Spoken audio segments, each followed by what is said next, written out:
wonder what will happen. I see a light ahead. It's nothing more than a speck of blue light, but in the darkness of the tunnel. It's like a lighthouse on a stormy sea. It's you and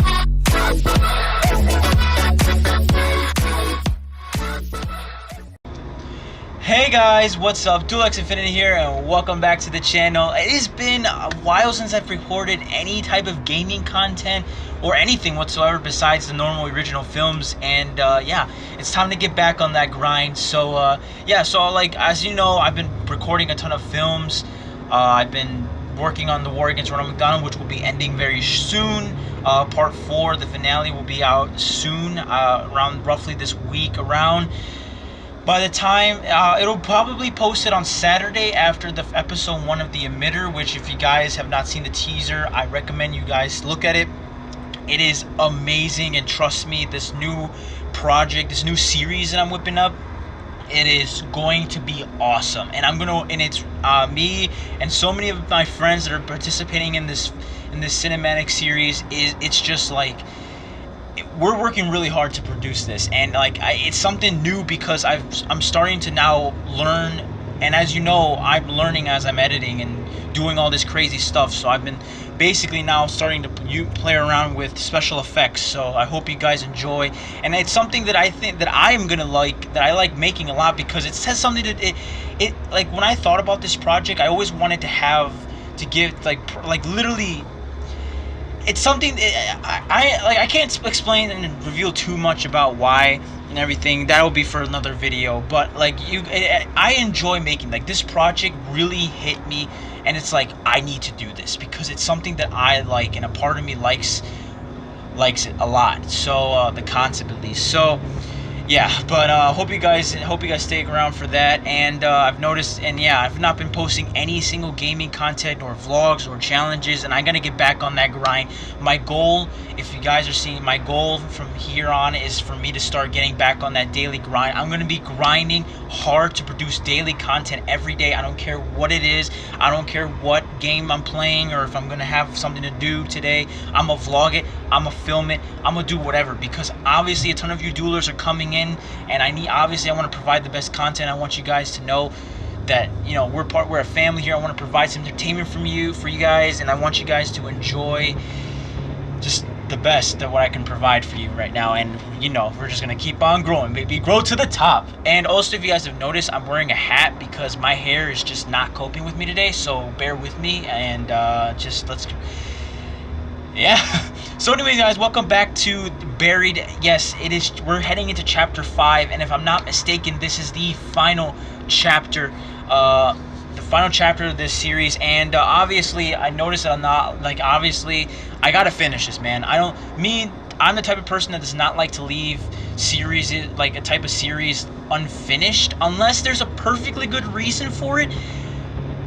Then I consider, you know, leaving it be. But as of right now, Buried, I've been continuing it so far, and obviously you guys have been, it's on my channel. The most recent one, I think, was like a month ago or something, I think, when I did it with Ryan.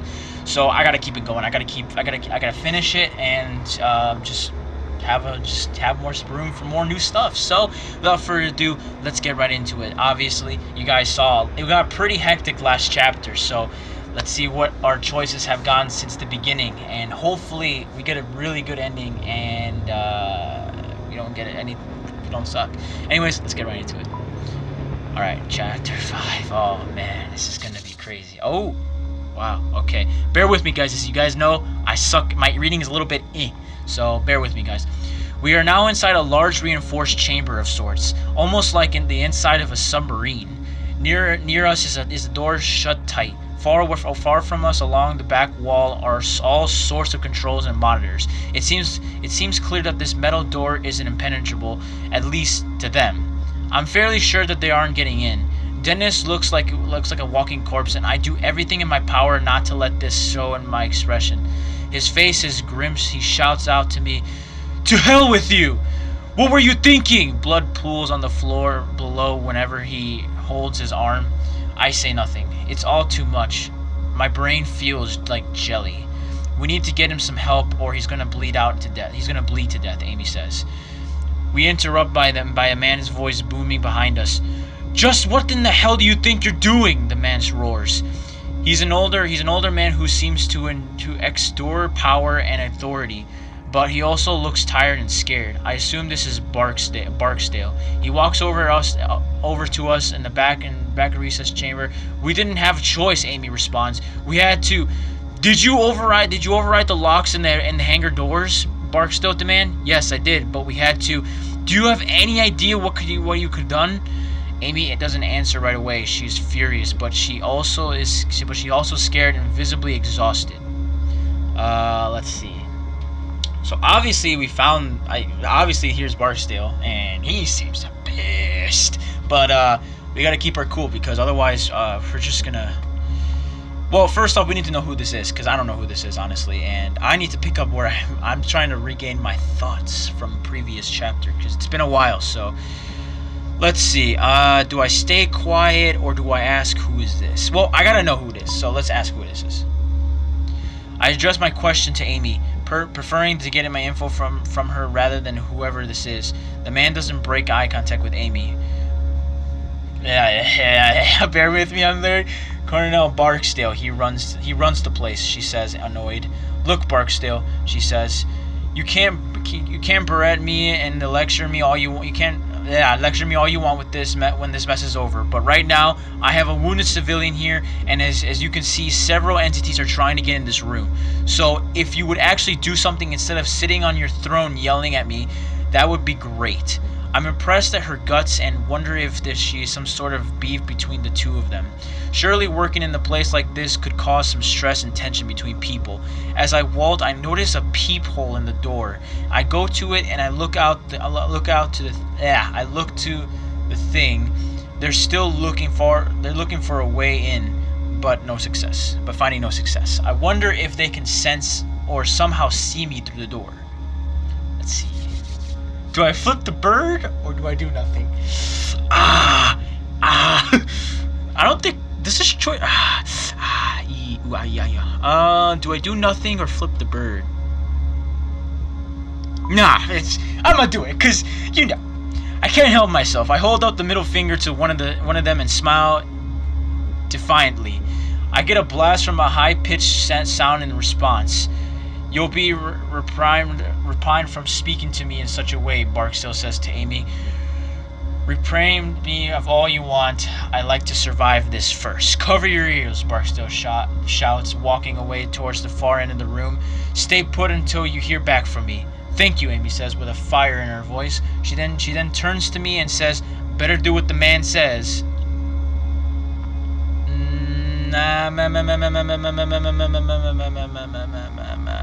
Why?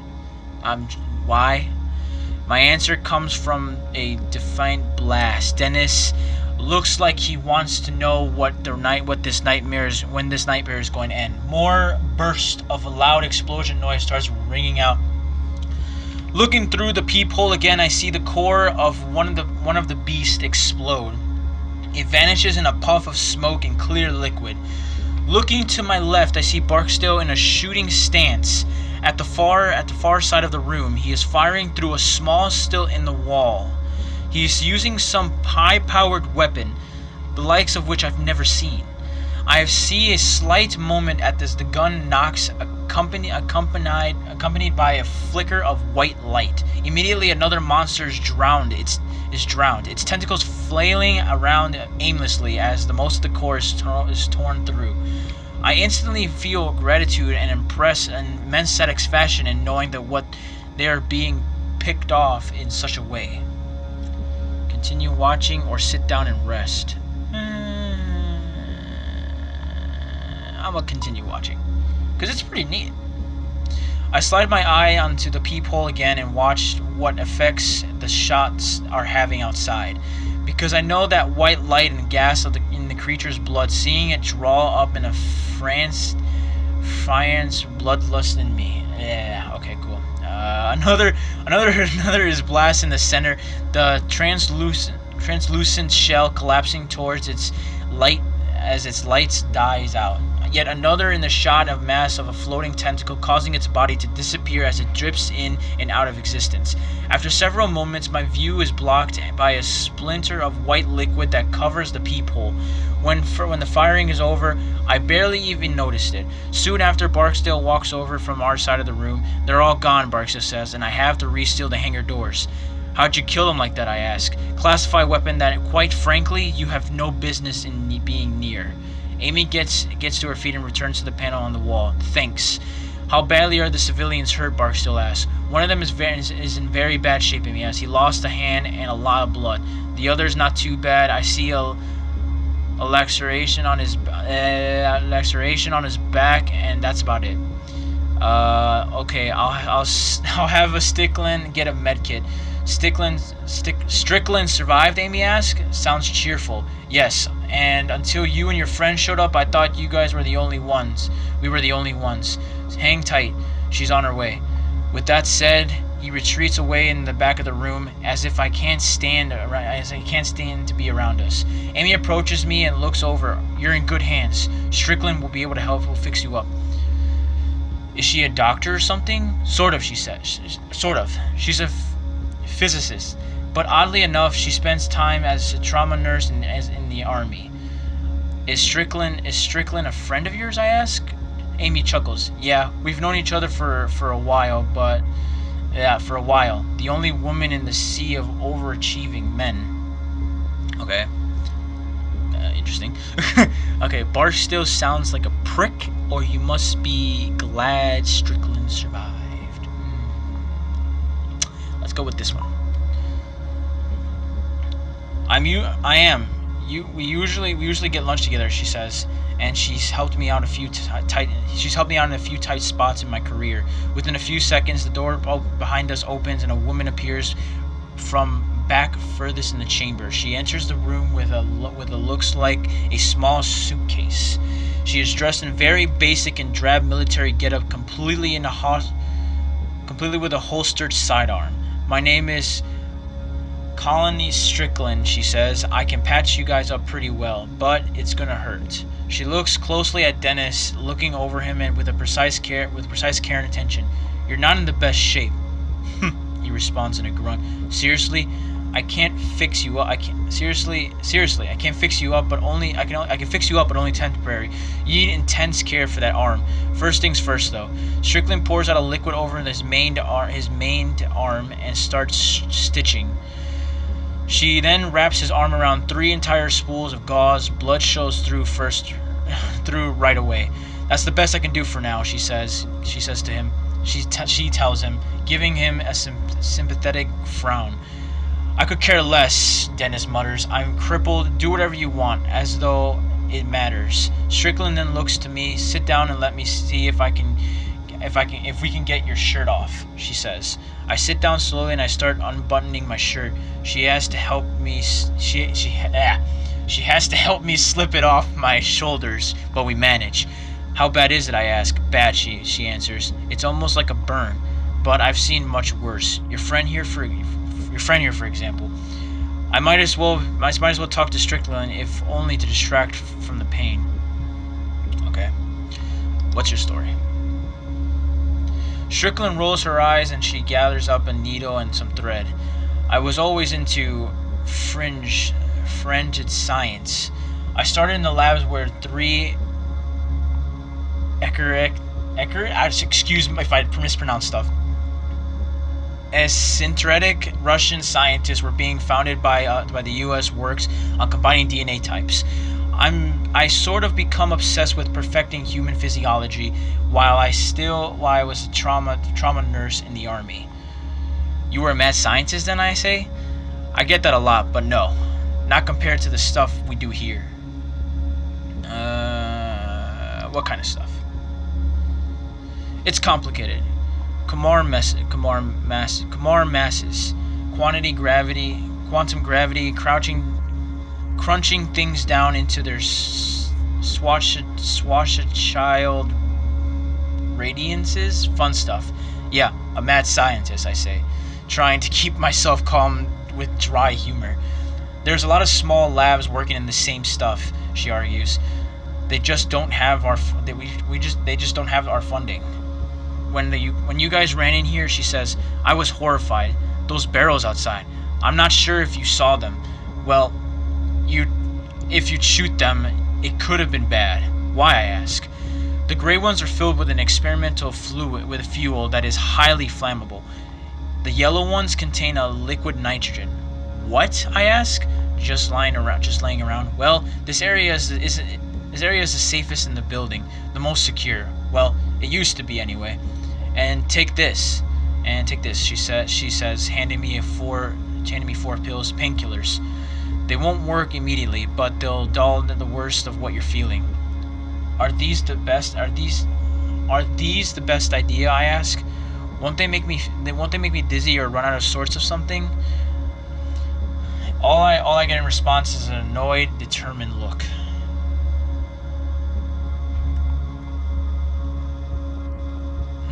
Do I take the painkillers or do I not?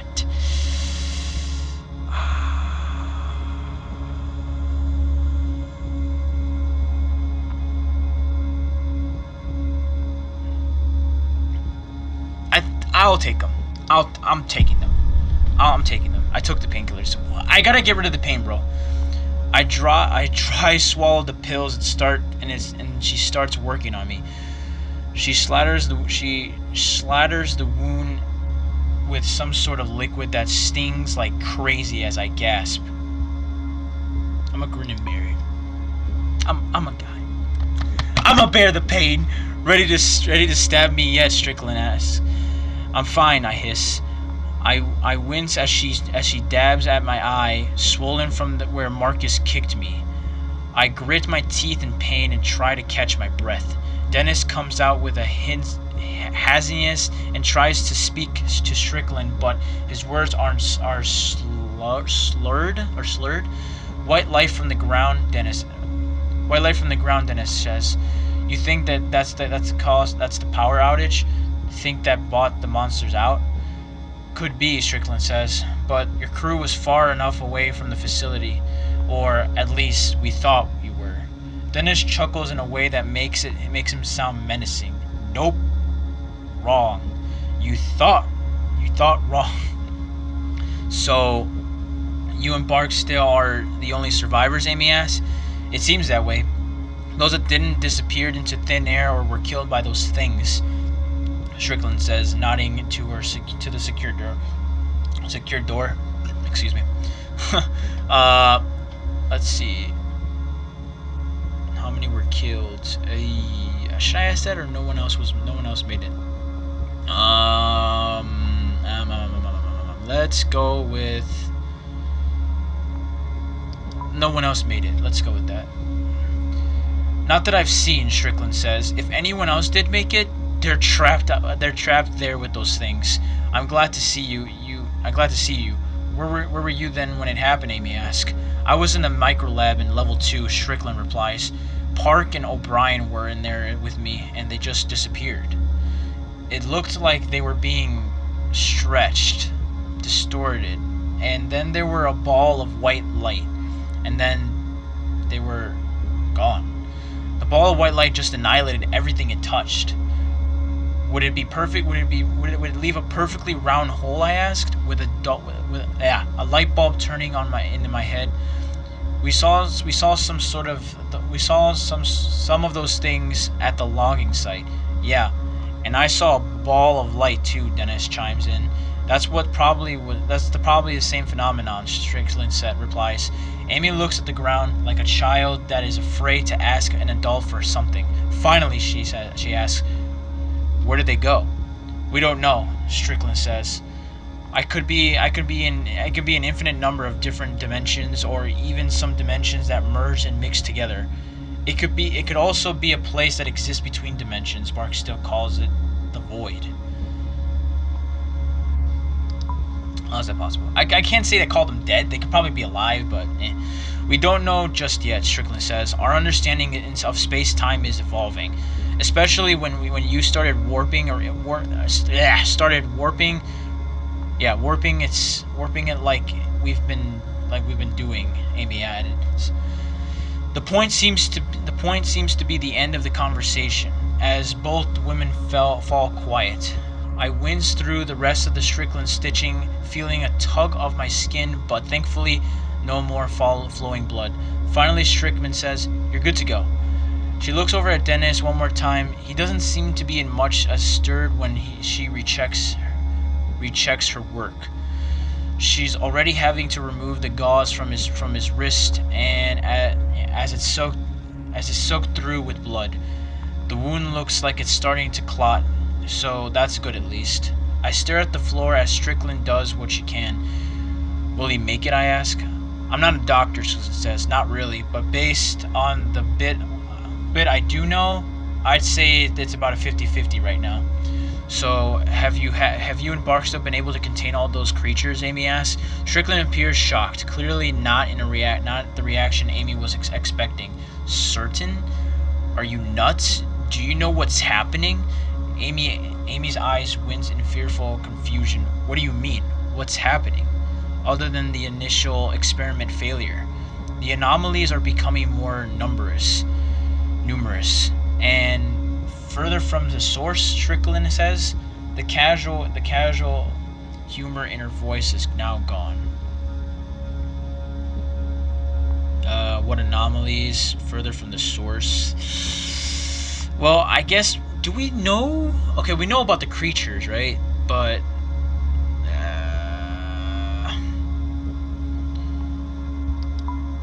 let's ask further from the source. From the location of the original experiment, she says. The experiment caused the first doorway to open, but it set off a chain reaction. They are gaining momentum along the gate, the geodesics emanating from the facility.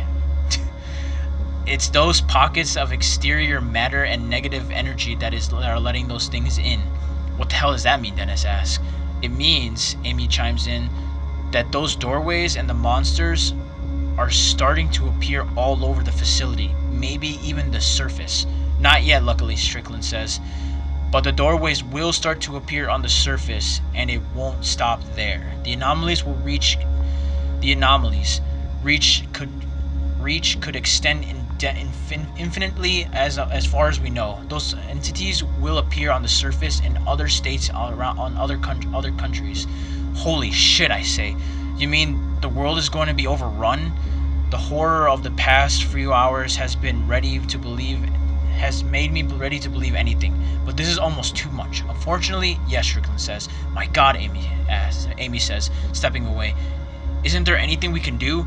There is a laser store, Strickland says, her eyes staring over to Barksdale at the back of the room. If there's an emergency fail-safe switch. What? Amy says. I've never heard of that. Where? You weren't cleared from it. You weren't cleared for it, Strickland replies. And that switch, Amy says? Is it a way to stop this? Yes, Strickland says, seemingly uneasy with the conversation. Why haven't you hit the switch? What does the switch do? The switch is our eraser, she says. It destroys the facility and terminates all systems and experiments that are being conducted. It also is an emergency shutdown for interdimensional travel. Excuse me. God, it puts an event horizon around the facility. What the hell is that? I ask incredulously. It's the perimeter of a black hole, she replies. A boundary inside which is nothing can escape, not even light. But there's two problems with hitting that switch. So the first problem is that we all be killed, sucked into a black hole before we even have time to evacuate. The second reason, Strickland whispers, suddenly quiet, is that Barstow won't allow it. What? Amy gasped. Why not? He wants to allow those things to flood the surface. Thousands, millions will die. Strickland puts her hand up, silencing Amy. They both peer over to the far side of the room where Barksdale has his back turned. I know. He says he doesn't care. He says he'd be happy to get rid of the oversight, so he can't continue his work. The oversight. The oversight? Amy almost screams and regains control. Strickland gives her another looking with a warning. You mean the government? I ask. Where this could disrupt even or topple our government, and he doesn't care? Strickland sighs. Barksdale as well. He's off the range for right now. He's gone rogue. Ah, goddammit.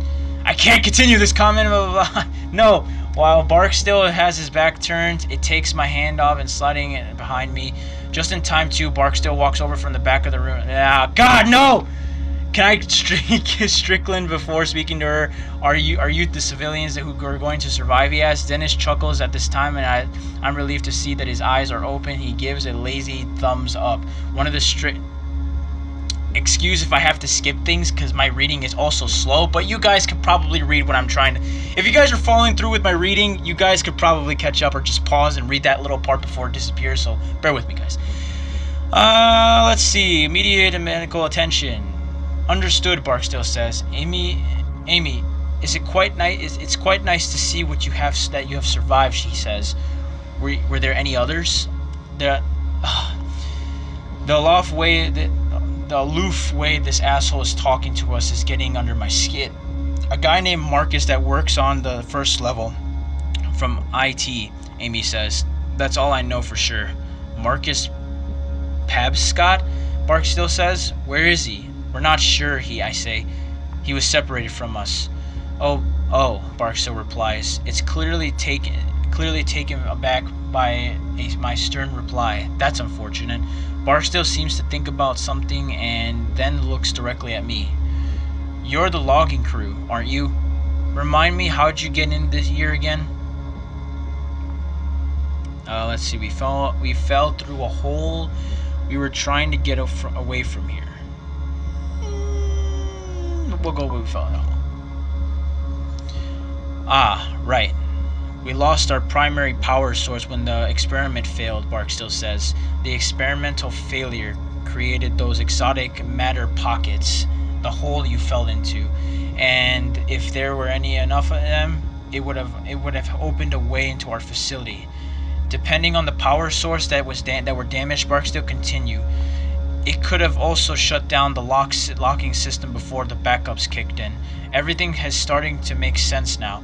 From the very start, it has been seemed particular that we've been so easily able to walk into a place like this. Where's the rest of your crew? Where's the rest of our crew? What caused the experiment to fail? We're completely dodging all the questions here. Your crew hit one of our main power lines. We're not sure exactly how, but we know that's what did it. You're trying to blame this all on me, I roar. The timing was unfortunate, Barksdale says. So, we're particularly the reason why this all started in the first place. I can't say I'm surprised. I guess in reality they should have been. Honestly, Barksdale should have, if he's the one in charge, they should have probably been the one that was more. They should have honestly paid more attention to what was going on and prevent this from kind of happening. But he didn't take responsibility for it, so in a sense, it was both of our faults. So we'll go with that. So what now? Where's the rest of our crew? Okay, here we go. Let's ask the main important question. Your crew, Barksdale says. Frank and Joe, they're gone. Gone? Gone where? Dennis asks, his voice trembling. They're all annihilated or by an antimatter pockets created during the failure, a bright ball of light that destroyed them. In aftermath, all you would see is a round hole in the ground. Barksdale says this is like he's staring into yesterday's sports scores. I let my face crumble into my hands as I suspected this. All this time, they were already dead. Behind me, Dennis lets out the beginning of a sob. Damn it! Damn it! He muttered over and over. So, Amy asked, what do we do now? Now it's time to continue our work, Barksdale says calmly, turning away to the instruments on the near wall. I'm gonna say this because it's necessary. You want to keep your little toys to yourself, I say, my teeth clenching, and you're willing to unleash those monsters onto the world to do it? Indeed, Barstow says, I want to continue my work. Other researchers will eventually discover that discover what we have. Sure. But I want it to be me. This is my laboratory. These are my experiments. The work that I've led here will earn me my place in history. And quite frankly, I don't need to explain it to you. Up on the surface, they'll struggle to defend themselves since they won't know what they're dealing with. I have the necessary weapons. After a few months, who knows? Maybe I'll decide that the world is ready for me to help them, and we'll go from there. Strickland steps up directly behind me and whispers into my ear. I wouldn't push him, she says. He's usually very logical, but this whole thing has pushed him somewhere else. He's, well, off. He turns his back to us and says this, walking to the far side of the chamber, like we were in some kind of distraction. Amy takes this opportunity to whisper to us, "We need to hit that switch," she says. "It's our only option. What's he saying? Murder, treason, genocide?" She looks over to Strickland for support, trailing off, but Strickland looks at the ground, clearly torn. She won't look at anyone in the eye and makes an effort not to look at Barksdale. He seems distracted with whatever instrument he's studying on the far side of the room. The dreamlike quality I experienced earlier is wearing off. The painkillers seem to be losing their edge. Strickland finally whispered as a response, "Even if we decide that we want to hit that switch, Barksdale won't allow us." You can figure something out, right? We gotta figure it out. We gotta. Maybe you guys can make a break for it, Strickland whispers. "Where's the switch located?" Amy asks. "There's an elevator out in the hangar," Strickland says. "Take it to the basement. The switch is at the end of a long tunnel. But Strickland never finishes. Two things happen at once," she says. Her mouth stopping in mid-sentence. First, a loud booming noise rings out, and then the top of her head seems to explode. Amy screams out in a surprise, and Dennis and I jump back in shock as Strickland's body collapses beside me. Behind her falling body, Barksdale is holding an experimental rifle, and now he is pointing it at us. Okay, so Barksdale is mentally loco, cuckoo in his fucking head, and he's gonna now try to kill us. So now, it's not a matter of, basically either way, we have to hit that switch, and that's what's gonna happen. And obviously, he's not gonna let us go by that easily, but we're gonna have to make a decision, and aka, we're gonna do it anyway. So, let's see what happens. And hopefully, we don't get killed, and everything goes well. Alright, here we go. Let's see. I wonder if Barksdale is even crazier than Marcus. He just shot a woman that worked for him to keep her quiet. Surely he won't have an issue with killing me. "Now," Barksdale yells, "no more whispering, no secrets. You three will stay here. And get away from that door. If anyone whispers one more thing, I'll blow your heads off." My mind is racing, trying to figure a way to get through the secured door and get into the hangar. Beyond that, of course, there was the failsafe switch. Obviously, insulting Barksdale wouldn't be the smartest idea, so we'll make a distraction instead. Let's do that. I try my best to be a good actor as I wobble onto my feet a bit. I start forward again, and then wobble some more. Amy is apparently catching on because she is at my side in a second. She looks over to Barksdale and says, "He lost a lot of blood. Let me check his wound really quick." After he dares talking to me like that. "He's been through a lot," she argues. "He's clearly delusional." Dennis seems not quite to know what's going on, but luckily Barksdale isn't paying attention to him. You can check him back here," Barksdale says. "You have 30 seconds to get away from that door, or I will." I stretch out my acting skills and actually stumble to my knee. I make a show trying to get back on my feet and stand still for a moment. "I'm okay," I say. I'm okay. I think as quickly as I can, I raise my gun and fire. I don't even take aim. I just fire in Barkstill's general direction. Barkstill takes off running as my shot misses wide. He runs for cover at the back of the room. That's all we need. Amy also fires a shot to keep him under cover as we head for the door. Amy pushes the button and the door swings open. Barkstill will be on us in a second, so we dash out into the hangar, ready to defend ourselves. Okay, now it's the race for the button. Hopefully, no one dies. Well, either or, we're all gonna die, but I hope we can stay alive long enough. Oh, my voice is getting dry. All three of us run as fast as we can through the rows of barrels. Right away, Barkstill gunfire separates us. I hear a shot nearby as I dive down and realize that neither Dennis or Amy is with me. I can hear Amy cry out from elsewhere in the barrels, peeping around the barrels closest to me. I can see Dennis. He is crawling slowly on the floor 2 rows away from me. Seeing him move so slowly, I can't even imagine how he's finding the strength to even do that. Stop this nonsense, Barkstill yells at us. I got a good mind to shoot the fuel and kill all of you. It's then I realize that not getting away is from these barrels might be our death sentence. Tell them to get away or run away.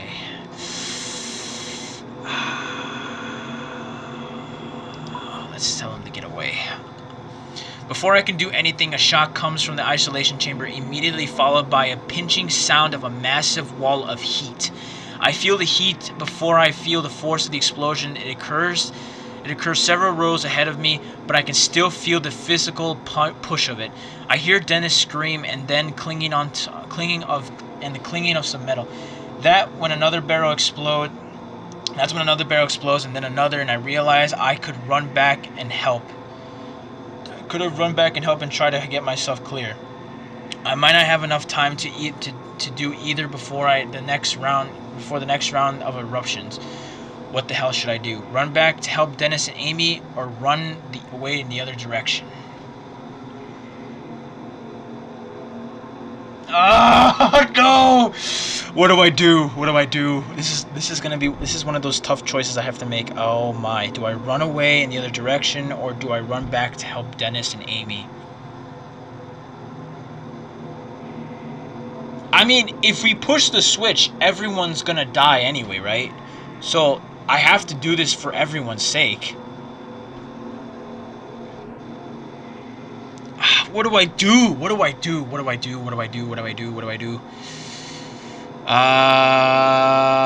the hell should I do? I realized that I could have run back.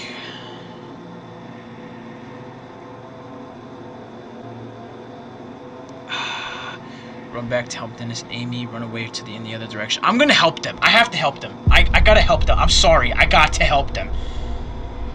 My instinct is to help overcomes my instinct to survive. If I don't help them now, then the exploding barrels will leave Dennis and Amy as good as dead. I turn and start heading their way, but I'm not quick enough. Another barrel explodes between us and throws me back across the hangar floor. My face and my arms scream with the unimaginable pain of the deep burns as I was lifted from the ground and tossed forward by the explosion. I slowly muscle myself off the ground and try to regain my footing. My entire body feels sore, begging me to just stop. When I look back for Dennis and Amy, the scene is not promising. Neither of them seem to be able to move on their own. Dennis is laying flat on his face, unmoving. Amy is 20 feet away from him, but she is wailing out in pain and is clenching her leg. Behind them, I can see Barkstill looking for a shot through the fire and evaporating liquid nitrogen, firing off a single shot just to get away, just to get him to duck down. And I look back out to Dennis and Amy and see the fire nearing the fuel barrels. I can maybe keep Barkstill pinned down long enough to pick them up one by one and help them walk to the elevator. But more barrels could blow at any moment. I have time to save one of them. Let's see. Okay, let's see. Amy is 20 feet away from him.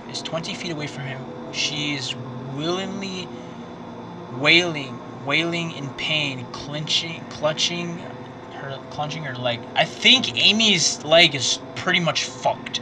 So if I save Amy, it's gonna be difficult to carry her. So I'm gonna have to pick up Dennis, because I think he can still move, because Amy is not in the worst condition. I'm sorry, I have to help Dennis. Amy is not in a good position. I take a deep breath and I sprint back out into the opening among the fire and the heat. Right away, I start taking blind shots at Barksdale. He fires back only once, and then shots go off into the growing flames around me. I take one more shot, and then I reach down for Dennis. He's basically dead weight at this point. He's almost too heavy for me, but I manage to get him on his feet. He's almost too heavy for me, and my wound shoulder screams in pain as I get him on his feet. I drag him back, narrowly avoiding the fire and death. I try to shoot back at Barksdale, but trying to aim the gun while carrying Dennis proves too much. Barksdale gets a single shot off as we round the corner on the elevator, where the elevator waits. I set Dennis down, and he's still unresponsive. Drenched in sweat, I wheel over and head back to get Amy. I only make it a single step before I see her. I open my mouth to call her, but an explosion right beside her and cuts me off.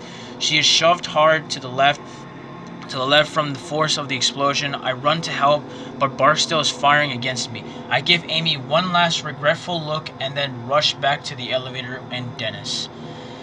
My nerves are drenched in fear and adrenaline, where I reach out to press the call button to the elevator, but it feels like I'm watching someone else do it. As Dennis and I step inside, the motors on the elevator squeal like dying dogs.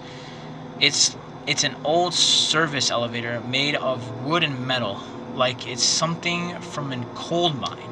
As the elevator slides down, the light from the flames give way to complete blackness, and it's just me and Dennis once again.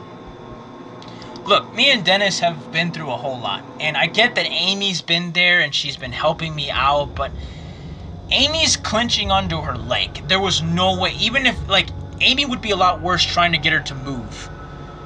I lose track of how long the elevator descends, but it's hard to tell due to the lack of lighting. But it must go another 500 feet underground. The elevator comes to a stop with a shuddering clang, and I waste no time exiting. A tunnel stretches out with a spare white bulbs lighting the way. Most of the walls is made of raw earth and rock, and there are bores and concrete slaughter in areas used to reinforce the tunnel. I see a warning sign posted on the wall. I want to read it, but there's not much time. Read the notice on the wall or head through the tunnel. I gotta read it. It gotta be important. Warning: authorized personnel only beyond this point. Trespassers will be persecuted to the full extent of the law. Absolutely no exceptions. Well, glad we got that out of the way. Now that everyone's dead. Suddenly I feel the efforts of the painkillers again. My head feels like a balloon, and my balance is off kiltered. I look up, and when I see through the tunnel ceiling is a 6-inch over my head. Claustrophobia freezes me for a moment. The ceiling is not high, and there's barely enough room for me and Dennis to walk side by side. His eyes are half closed, and it looks like we're on the verge of passing out. And he looks like on the verge. It's okay, I tell him. We're almost done. A little further, okay? He shakes his head and says, I'm sorry, Roger, but I don't think I can go any further. I lower him to the floor, and I can easily let him rest. I'll be back, I tell him, hoping that it's true. The switch should be down here somewhere. I give Dennis one last look, and then I start heading down into the tunnel ahead of me. I look up, and when I see that the tunnel ceiling is less than 60 inches over my head, claustrophobia freezes me for a moment. Still, it's much better than facing the monsters above. I wonder then, walking through the darkness, where did they come from? Is it a portal still open? I keep walking into the darkness, and within 5 minutes, the glowing of the red light from the elevator is diminished. It's almost completely dark, and I hold my gun in one hand and reach out to touch the wall with my other. Feeling the gun in the palm of anchors to me to reality, to sanity. I'm not in some boundless abyss, but still in the real world for a little while longer, at least. I recognize that I'm marching to my end. As much as I wish I weren't, it's not surprising. For the moment I saw that those creatures could do to time and space, at least a part of me knew that death was inevitable. Before I have time to wonder what will happen, I see a light ahead. It's nothing more than a speck of blue light, but in the darkness of the tunnel. It's like a lighthouse on a stormy sea. I slog forward, my eyes straining to focus on what little light ahead. From somewhere ahead, I start to hear something that sounds like water. It is trickling, lighting like a leaky faucet. And then behind that, there's what somewhat sounds like wind, a light breeze through an open field. I heard a voice. And anywhere else, that sound wouldn't have been pleasant, but here in the pitch, in the blackness of the tunnel, they're menacing. I'm gonna stay quiet because I don't trust that light. I don't trust that hearing a voice, and I feel like I might know who that is if I can take one guess. I don't make a sound, instead trying to make sense of what's going on around me. I cock my head, trying to concentrate, and then realize that I can see the tunnel's walls now. This is odd, and as I wasn't able to see them a few seconds ago. Then this is a difference from blue light at the end of the tunnel. It's then that I see a light shimmering in the air, and it looks like a foggy mirror steamed over a shower. And it's moving, dancing in the air like some obstruct firefly. It's not menacing like the creatures, but it's but so the threat is null. It's a peaceful sense, serene. I watch as this simmering branch out and becomes 2, then 3, then 4. They snake out in different directions, tracing the tunnel walls. Are these simmering the doors to another dimension that Strickland was talking about? Suddenly, I'm surrounded by the light above and below me. Realize that there's no avoiding it. The question is, how am I going through?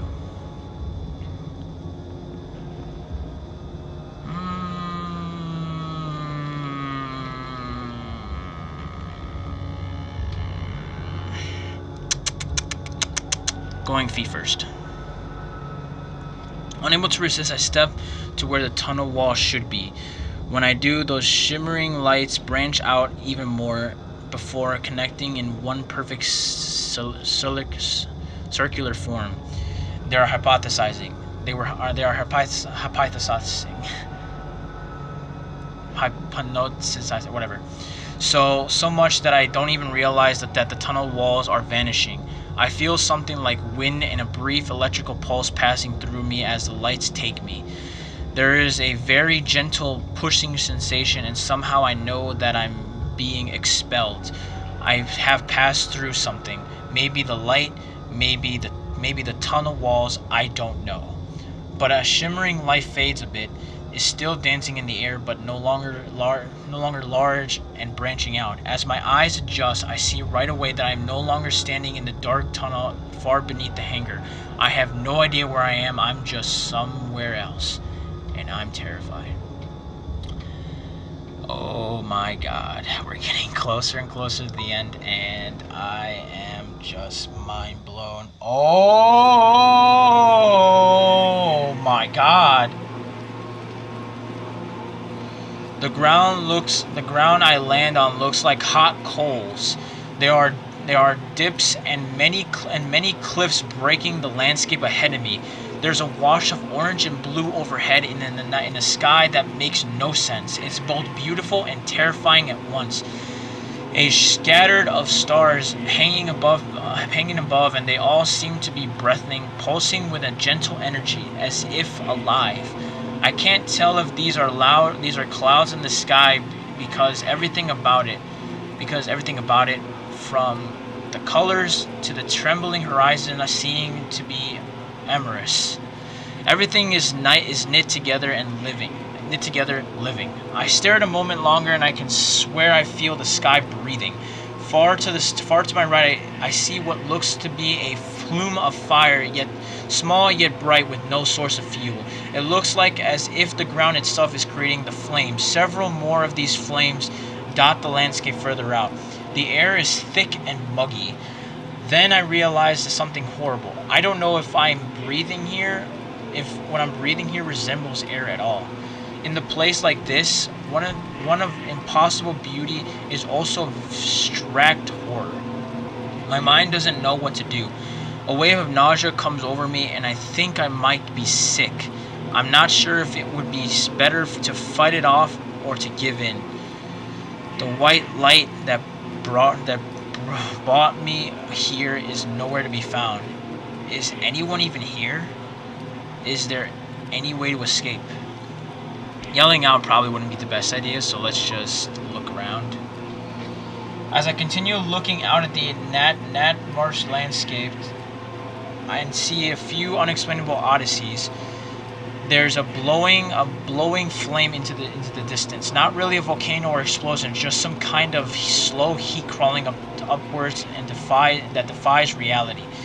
The analogy that seems to be even more fitting when I see the thin vein-like roots of the fire twisting into the ground and then darting back in all directions. I get a feeling again like in my gut and realize that my mind needs something to focus on. It's then that I hear a voice. It's faint, distant. I turn and hear it coming out one of the massive creatures along the ground. Inside the crack, about 10 feet down, a very pale man lies on the ledge. He is human, but he looks close to death. He's in the center of a large pool of blood, and his leg has been twisted and torn in an unnatural way. Oh God. As I walk to the ledge, he looks up and sees me. Help me! Help me, please, the man says. His eyes are wide, although everything about him speaks of weakness. He is close to death or insanity, or both. What is this place? I don't know, but we're outside of our home galaxy, possibly our home universe. Please, help. I want to know more, but it seems cruel to steal what looks like his last breath just to answer my question. I love to, I respond, but I don't know where the hell I am or how to get home. The light, he says. It's a doorway. It might take you back to the facility. Where did it go? They come and go. They'll be back. Now please, help me. I desperately want to help, but there's no way I could reach him. His ledge is too far away above the pools of fire. I don't think I can get to you, I say. No, that's not what I mean, he replies. His eyes are on the handgun that I almost forget I'm still holding. I realize that he wants, and I shake my head. I can't, I say. I can't do that. Please, he pleads. There's those things. They have others that'll come here with me, that came here with me. I got dropped along the way. They'll be back and they'll kill me. That, he says, and again indicating the gun, willing to be quicker, less painful. I can't, I replied. Please, look at the damn leg, look at my damn leg. I'm dead anyway. I'm about to refuse him again when I'm hearing an all too familiar static sound from the other crevice behind him. I hear another of those small noises and then watch over one of the monsters materialized up onto the neighboring crevice.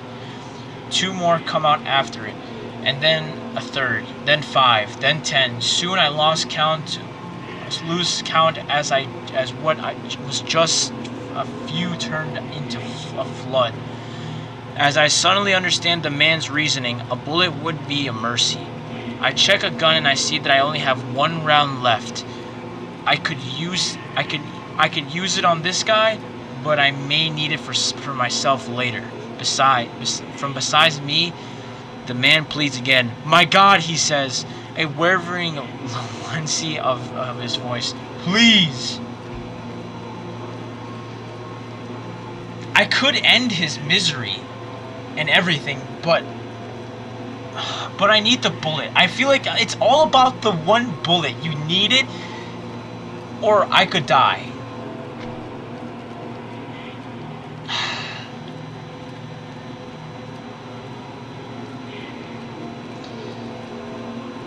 I might need the bullet later. I'll never know.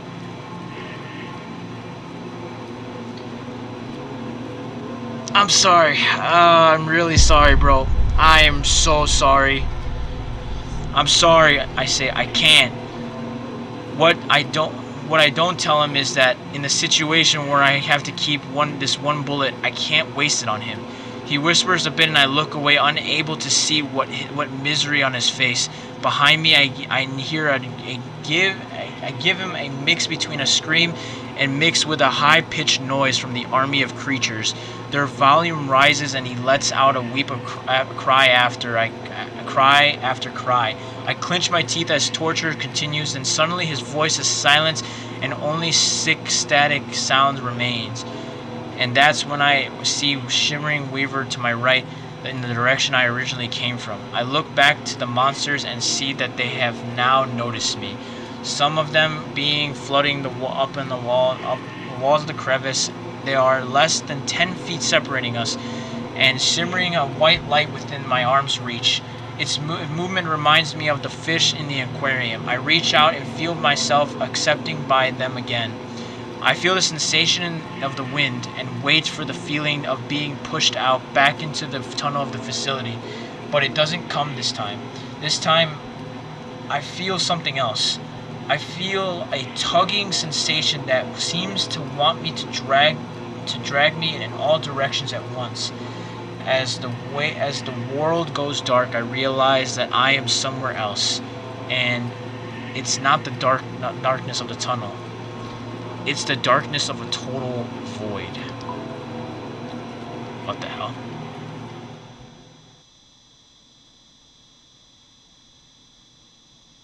What the hell just happened? The darkness around me everywhere, nothingness. I feel nothing underneath my feet, nothing to my sides. I can't even touch or sense anything at all. I don't even know which way is up or down, although I am all that exists. As I remain there, I just hear silence. Not even a sound of my heartbeat. The blackness is so deep that I feel I can't distinguish between my thoughts and what is real. I hear screaming, but I can't tell if it's someone else or my mind screaming to fill this void. Try to move. I try to kick and move my arms. It's not working. But it's clear in what way it's not working. Are my limbs not moving, or have they gone numb? It's impossible to tell. My body has just become absent of all sensation. As I assume that in this place that Strickland referred to, the place between dimensions, this darkness could consume me if it wanted to. I try to will myself out of it, to have those shimmering lights spit me out, but isn't happening. At this point, my mind starts to hallucinate, or at least I think it does. Are they visions? My mind playing tricks on me? I can't tell. All I can do is watch. I see the logging site and Tony's leg that's still pinned underneath the dozer. I feel a pang of regret that when I left him in such a state. I see myself talking to Dennis, and he looks distraught as I tell him that Tony is gone. And then the scene rearranges itself, and I stand between Dennis and Marcus's gun. And it changes again in the shape of Marcus lying on the ground, his hell bent on revenge even after I let him live. In my mind, I'm sobbing as I shoot off Dennis's hand, trying to convince myself that it was the only way to save him, but he'll never forgive me. I try to let out a scream as Dennis and I watch Amy get blown apart by the barrel's explosion, but there's still no sound. And as I feel that like I can't take any more of this, I see the man in the strange world begging for death. I watch as he distorts and he torn in by those beasts. All of these things are flooding my mind as it feels like my brain is vomiting. Yet the midst of it all, I see what's really important, the switch. My mind's eye. I see a glowing light in the tunnel, that's the one far ahead, small and distant. Try to focus on it. I focus my mind on the tunnel and the image of the flickering light, with the mental effort so strong that it's nearly physical motion. I take myself innovation that little light in the tunnel as if it was right there in front of me. With that, I feel the wind again, a breeze that seems to come from everywhere. And then with a real relief that I can only imagine feels like death, I move forward. Wow, my God, what the heck? Oh, okay, I'm back. Okay, I eject from the void and I am suddenly standing in the tunnel again. I let out a wall of triumph that turns about of weeping. The weeping only intensifies when I see the light ahead, a flickering blue light. Somewhere behind me I hear a crackling noise. I can only hope that they haven't reached Dennis, but it's too late to even worry about that. After coming this far, I'm not about to turn back. I feel like I can listen to get a better read on where they are, or I can just make a break for it. Try to listen, hear where they are, or run to the blue light. Let's do it. I don't even bother looking back. There's no time. Instead, I run with all my might straight ahead, my focus on that little blue light ahead of me. As I run, I see a different light, a white one, flickering in the with my peripheral vision. It's another one of those shimmering that go into the other worlds. It seems that they are approaching and disappearing with more frequency now. Strickland was right. These things could reach the surface soon, unleashing more monsters. This though makes me refocused on the blue light, the man-made light, the switch. The blue light gets closer as it does. I can make out the square shaped around it. This has to be it.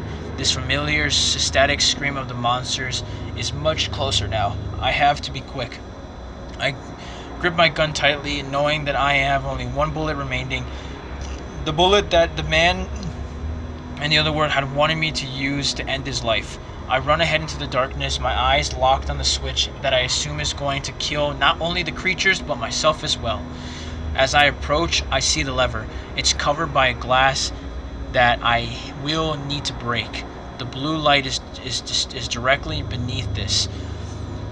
The highlighting of a series of tubes and the wires that snake into the inner workings of the device. In the middle is blackness. Not like a blackness colored part of the machine, but just a whole of reality. It looks like some sort of illusion. All the while I can hear a static of the creatures coming up dangerously close now. I have no idea how much time I have. Smash the glass. I draw back a shot at the gun and stock of the gun, and I smash through the glass that houses the lever. The glass shatters and like a music to my ears. I reach out for the lever, my hand gasping at it. Without warning, I feel an immense pain coursing through my body. It feels like a firing racing down my back, causing me to fall on my knees in agony. There's only one of them that I can see. It blasts a horrible static noise as I ready my gun. One bullet left. I'm very glad I didn't put the poor man in the other place out of his misery. I take aim and fire. My accuracy rewarded me with a sprue of white gas from the creature core, and it breaks away in defense or annoyance. I'm not sure. I start to turn my back on the switch when I hear the second creature gliding up behind me, its tentacles melting into me as I scream. I can't help it. I sound like a wild animal. I can try to keep failing them off, or I can just go for the. I can't go for broken and just focus on the lever. The creatures be damned. Spring for the lever. I have to hit that lever, bro. I put all my strength into my legs. The moment the monsters in front of me draws back its eely arms to grab me, I pivot backwards.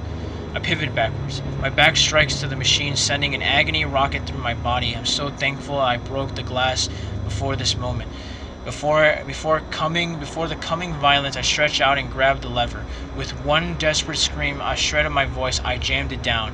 The tunnel is suddenly filled with a flashing immense darkness that expands from the switch, swallowing the matter around it. At first, I'm not sure if this is the end. I expect the darkness to consume me, followed by death.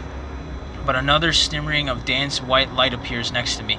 There is one more of those source streams of light, rips in space like the ones that were previously sent me into that other ungodly world and the void.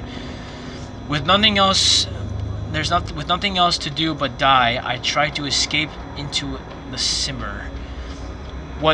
That scream of light envelops me. The expanding darkness of the switch is gone, and I feel a huge push. Man, I'm losing my voice talking. Ooh, that looks pretty. Am I in space? I love space. My body feels stretched, collapsing like I'm falling in all directions at once. The world's gone white, and then there are pinpoints of stars everywhere. Once one of them breezes directly by my right, and I see something that looks like a spiral galaxy distorting it folds. To my right, I see an endless stretch of stars and gases forming a galactic architecture. But beyond an immeasurable beauty, I notice something. I am seeing the same star patterns over and over. They are repeating like reflections of an endless mirror. Are they different versions of the same galaxies? The same realities? To my left, I see a calm blue world, and I can barely make out trees, familiar Kentucky trees that I've been around for the last few weeks. Oh, my throat. To my right, I see a copy of an orange world, and there are trees as well, but something is strange, disrupting. As I zoom by, but now I'm not sure how to control. I have in this unusual place, but if I can distract myself, it's worth trying. Oh, okay. So now I have to make a decision.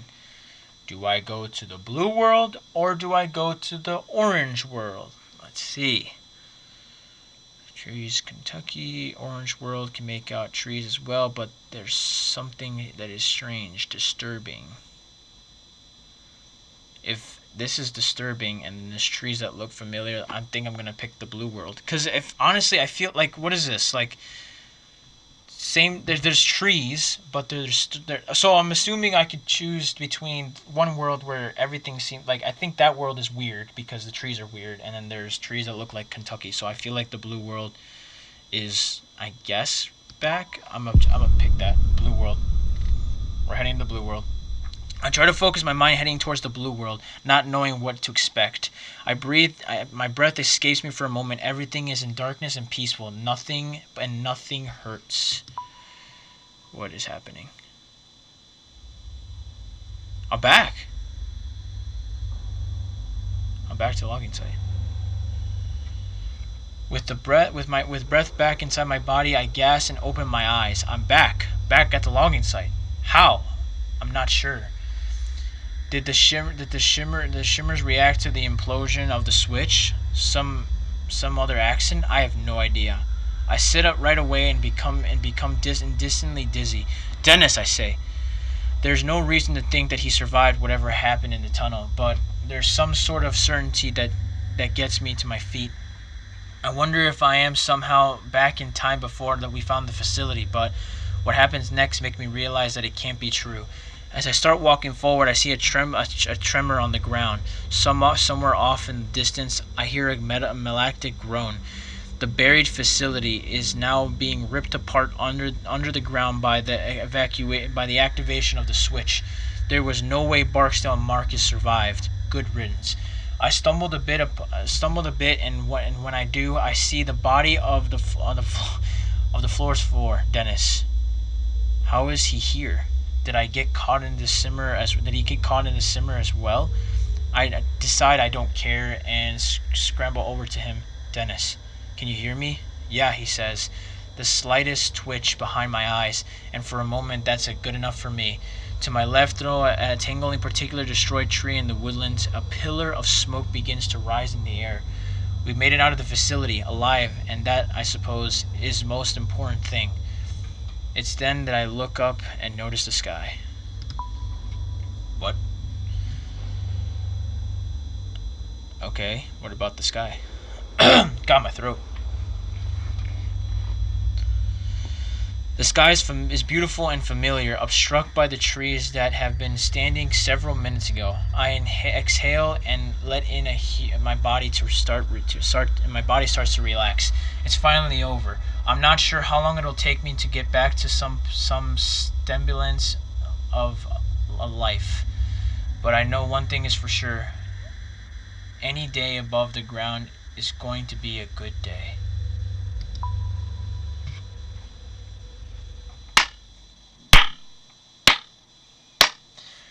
And it's done. We finished the story. All right, let's see the choices that we made. You and 36% of players decided to take the painkillers. I don't really see what's the big deal about it. You and 33% of the players chose to save Dennis instead of Amy. I mean, we started off with Dennis. Might as well finish it, right? I mean, he basically came in with us, so it only makes sense that we finish it with him. And then again, Amy's leg was out, so I don't really think it was much of a big deal, but whatever. You and 70% of the players did not kill the man who asked for death. Obviously, because we needed the bullet, and it came in handy, as you guys saw. You and 83% of the players headed towards the blue world and went home. See, and it was logical. But then again, it leaves the question. What would happen if you picked the orange world? That's the one thing I wanted to figure out. But then again, all that matters is that we came. I'm glad with this ending, actually. Like, we ended up. I mean, we started off with Dennis, so I felt like it was only necessary to finish off with Dennis. I'm sorry that Amy died. I feel bad, and I wish that things could have been different. But I can't just leave Dennis to die. Not to mention the fact that we also managed to went through some space, and there were 2 separate worlds we could have went to, and we went back home. And now that we're finally back, the facility's gone, the creatures are gone, everything's good, and we can finally live our lives. Let's see what happens.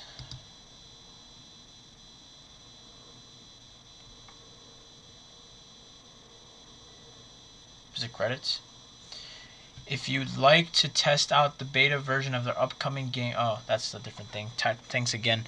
So I could restart all over again and whatnot. And I'm basically done. That's pretty much the end of Buried, chapter 5. It's pretty crazy. Like, honestly, ever since the beginning, I will be honest.